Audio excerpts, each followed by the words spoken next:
ক'বলৈ আছে কি আৰু এটাই কথা, এয়া ঈশ্বৰে খাটপাৰা জন্মটো দিলে। যিদিনাখনে জন্ম হৈছোঁ সেইদিনাখনৰ পৰা সত্ৰীয়া ৰীতি নীতি আচাৰ ব্যৱহাৰৰ মাজত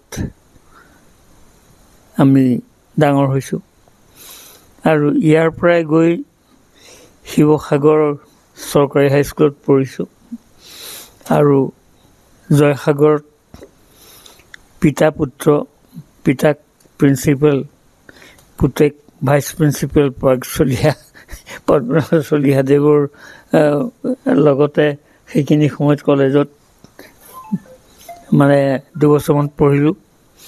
সেইদৰেই আমি তাৰপিছত ইয়াত ঘৰত নৃত্য গীত বাদ্য শিল্প সংস্কৃতি এইবোৰ সত্ৰীয়াভাৱে শিকি বুজি ইয়াতে ডাঙৰ হৈছোঁ আৰু এতিয়া বয়স বাঢ়ি গৈ মোৰ বয়স 89 বছৰত পালেহি। যিহেতু আপুনি 2008 চনত ৰাষ্ট্ৰীয় শিল্পগুৰু বঁটা লাভ কৰিবলৈ সক্ষম হৈছিলে আৰু 2015 চনত সংগীত নাটক অকাডেমি বঁটা আপুনি লাভ কৰিবলৈ সক্ষম হৈছিলে আৰু আজি আপুনি পদ্মশ্ৰী সন্মান লাভ কৰিছে। হয়, কি ক'ব? 3টাকৈ বঁটা আচলতে সন্মান লাভ কৰিবলৈ সক্ষম হৈছে, আপুনি কি ক'ব এই সন্দৰ্ভত? প্ৰথমটো বিষ্ণুৰাভা বঁটা আছিল, হয়, তাৰপিছৰ সেইকেইটা, হয়, সেইটো চন তাৰিখ মই ক'ব নোৱাৰোঁ। হয়, এতিয়া কথা হ'ল কি, সত্ৰত জন্ম হ'লোঁ, সত্ৰৰ কাম হ'ল ধৰ্ম প্ৰচাৰ কৰা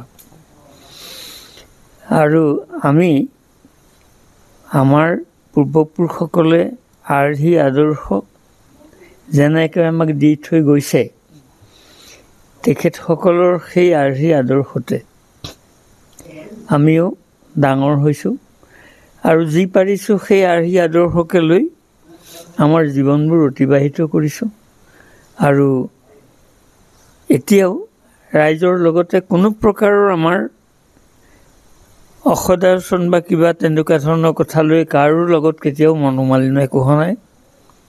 সকলো মানুহৰ লগত মিলিজুলি আমি এনেকৈ জীৱন যাপন কৰিছোঁ আৰু এতিয়াও বৰ্তমান আমাক সত্ৰাধিকাৰ বুলি ৰাইজে দায়িত্বটো দিছে আৰু যি পাৰিছোঁ সত্ৰৰ নৃত্য গীত বাদ্য শিল্প নাম গুণ পাঠ প্ৰসংগ আদি এইসকলৰ মাজত থাকি আমি আমাৰ সত্ৰখন পৰম্পৰাটো ৰক্ষা কৰি আমি সেৱা ধৰি আছোঁ। আজি যে আপুনি যিটো পদ্মশ্ৰী সন্মান লাভ কৰিবলৈ সক্ষম হৈছে, এই ক্ষেত্ৰত আপুনি বিশেষকৈ কাক ধন্যবাদ দিব? আপুনি এই ক্ষেত্ৰত ব্যক্তিগতভাৱে ধন্যবাদ দিবলৈ আমাৰ কোনো মানুহ নাই, কাৰণ সকলো আহিছে আৰু সকলোৱে আমাক সহায় সাৰথি কৰে। যেই নাহক তেখেতসকলে নিজে যি য'ত কৰিছে, কোনোবাই কিবা লিখিছে, কোনোবাই প্ৰকাশ কৰিছে, এইদৰে কৰি আছে। সেইসকলে কৰি থকাৰ পিছত এতিয়া সামগ্ৰিকভাৱে এই কথাটো গোটেইবোৰ আমাৰ বিদগ্ধ পণ্ডিত আছে, আমাৰ লগত যিসকলৰ হেৰি আছে যোগাযোগ আছে, তেখেতসকলে আমাৰ বিষয়ে যি মন্তব্য দিছে, যি লিখিছে সেইখিনিৰ ওপৰতহে নিৰ্ভৰ। তাৰ ওপৰত নিৰ্ভৰ কৰি আমাক চৰকাৰে আগতো শিল্পগুৰু এৱাৰ্ড দিছে, আমি নিজে একো কৰা নাই। সংগীত নাটক একাডেমি এৱাৰ্ড দিছে, আমি নিজে একো কৰা নাই। এতিয়াও এইটো বঁটা দিওঁতেও আমি নিজে একো কৰা নাই, ৰাইজে কৰি আছে যি আমাৰ হৈ, আৰু আমি ৰাইজৰ ওচৰতে সদায় মানে কৃতজ্ঞ। প্ৰথমটো বিষ্ণুৰাভা আছিল। কোন চনত পাইছিলে এইটো? সেইটো মই ক'ব নোৱাৰোঁ, দিয়া পাহৰিলোঁ, লোৱা কালৰ কথা। 2008 চনত আপুনি যেতিয়া শিল্পগুৰু হৈছিলে, তেতিয়া আপুনি দেখিছোঁ যে আপোনাৰ তেতিয়াৰ পৰা ইয়ালৈ যথেষ্টখিনি ৰাইজৰ সোঁত বয় আৰু কলেজীয়া ল'ৰা ছোৱালীয়ে ইয়ালৈ আপোনাৰ ইয়াৰ পৰা কিবা এটা শিকিবলৈ আহে। এতিয়াতো আপোনাৰ দায়িত্ব আৰু বাঢ়িল। তেতিয়াৰ পৰা আমি দেখিছোঁ। এতিয়া আপোনাৰ ভৱিষ্যত পৰিকল্পনা কি কৰিব ইয়াৰ পিছত? ভৱিষ্যত পৰিকল্পনা বুলি কওঁতে যিখিনি কৰি আমাৰ দেশখন ধৰ্মটো আৰু আমাৰ জাতিটো, এই তিনিটা বস্তু সমন্বিত কৰি কেনেকৈ আমি ৰাখিব পাৰোঁ, তাৰ চিন্তাত আমাৰ এই সৰু মগজুৰ শক্তিৰে যি পাৰিছোঁ ৰাইজৰ মাজত মিলিজুলি থাকি কামখিনি যি পাৰোঁ কৰি আহিছোঁ, সিমানেই। এজন পদ্মশ্ৰী আমি মানুহে নিজেই কয় যে প্ৰাণী শ্ৰেষ্ঠ।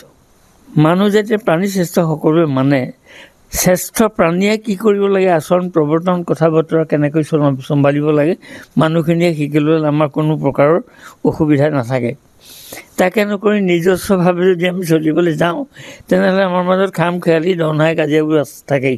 সেইবোৰ নিজে তৈয়াৰ কৰি লোৱা, সেইখিনি আমি নিজে সংযোগ মানে নিজে আচলতে নিজক চম্ভালি লৈ যদি আমি আগুৱাই যাওঁ ধৰ্মক্ষেত্ৰখনত আমি শান্তিৰে বসবাস কৰি থাকিম। অসমে যথাযথভাৱে শান্তিৰে বসবাস কৰি আছে বুলি আমি ক'ব পাৰোঁ।